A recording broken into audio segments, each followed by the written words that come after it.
Karima, bonjour. Bonjour Fanny. Alors aujourd'hui pour la chronique Trend, on parle de greffe d'organes, plus précisément d'un cœur conservé hors d'un corps pendant 12 heures. C'est un record européen. En effet, Fanny, des médecins d'un hôpital suisse ont annoncé lundi avoir récemment conclu avec succès la transplantation d'un cœur au cours de laquelle l'organe est resté hors d'un corps pendant 12 heures.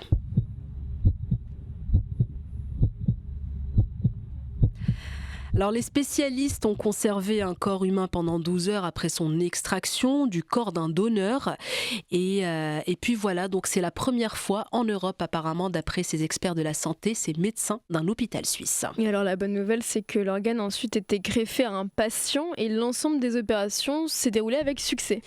Après la transplantation effectivement qui a eu lieu récemment, le receveur se porte très bien, ont précisé les médecins. Si le cœur a dû rester aussi longtemps en dehors d'un corps, c'est que le donneur et le patient qui l'attendaient ne se trouvaient pas au même endroit.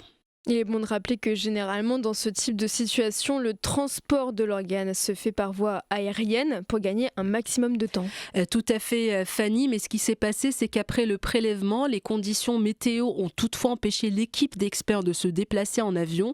Ils ont donc acheminé leur précieux chargement par la route, avec à la clé un temps de trajet bien plus long. Et puis le cœur a été transporté donc dans les meilleures conditions de préservation grâce à un dispositif novateur de perfusion mécanique spéciale. C'est en tout cas ce qu'ont précisé les chirurgiens, et ce système de perfusion ex vivo utilisé tout au long du trajet offre la possibilité de continuer à faire battre l'organe et ainsi s'assurer qu'il ne manque pas d'oxygène. C'est une avancée considérable, on le comprend bien Karima, puisque succès rencontré par les médecins suisses lors de cette transplantation rend optimistes les experts de ce domaine. Effectivement Fanny, grâce à cette machine, le nombre de transplantations pourrait être considérablement augmenté, ainsi le temps d'attente pour un donneur d'organes pourrait être réduit. C'est en tout cas ce qu'ont déclaré les chirurgiens de Berne. Merci beaucoup Karima, c'était la chronique. On vous retrouve donc la semaine prochaine.